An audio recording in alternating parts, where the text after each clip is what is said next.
প্রতি মাসে ১,০০০ টাকা করে জমালে মেয়াদপূর্তিতে কত টাকা পাবেন জেনে নিন।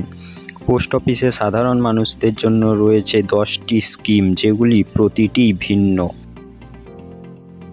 বিনিয়োগের কথা উঠলেই সবার প্রথমেই আসবে পোস্ট অফিসের নাম, কারণ এটা বিনিয়োগের পক্ষে নিরাপদ সেই হিসেবে গণ্য করা হয়, আর মেয়াদ পূর্তিতে মেলে নির্দিষ্ট রিটার্নও। পোস্ট অফিসে সাধারণ মানুষের জন্য রয়েছে 10টি স্কিম, যেগুলি প্রতিটি ভিন্ন। আজ এমন একটি স্কিমের ব্যাপারে কথা বলতে চলেছি, যেটি পোস্ট অফিসে রেকারিং ডিপোজিট স্কিম নামে পরিচিত। পোস্ট অফিসে বহুল পরিচিত এই স্কিমটির নাম হলো পোস্ট অফিস রেকারিং ডিপোজিট বা post office RD scheme.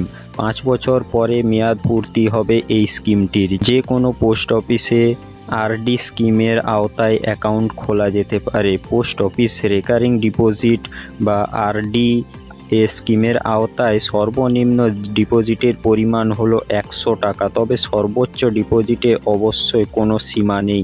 Post অফিসে রেকারিং ডিপোজিট স্কিমের আওতায় গ্রাহকরা নমিনির সুবিধাও পেতে পারেন। এই স্কিমে প্রাপ্ত সুদের পরিমাণ 6.5%। তবে যদি 5 বছর পর্যন্ত কেউ এই স্কিমে কত টাকা জমা করলে কত রিটার্ন মিলবে না, গ্রাহক যদি প্রতি মাসে রেকারিং ডিপোজিট অ্যাকাউন্টে 500 টাকা জমা করেন, তাহলে 5 বছর মেয়াদে পূর্তিতে মোট জমা হবে 30,000 টাকা। জমা টাকার উপর সুদ হিসেবে পাওয়া যাবে 5,898 টাকা। ফলে মেয়াদ পূর্তিতে গ্রাহকরা পাচ্ছেন 35,498 টাকা।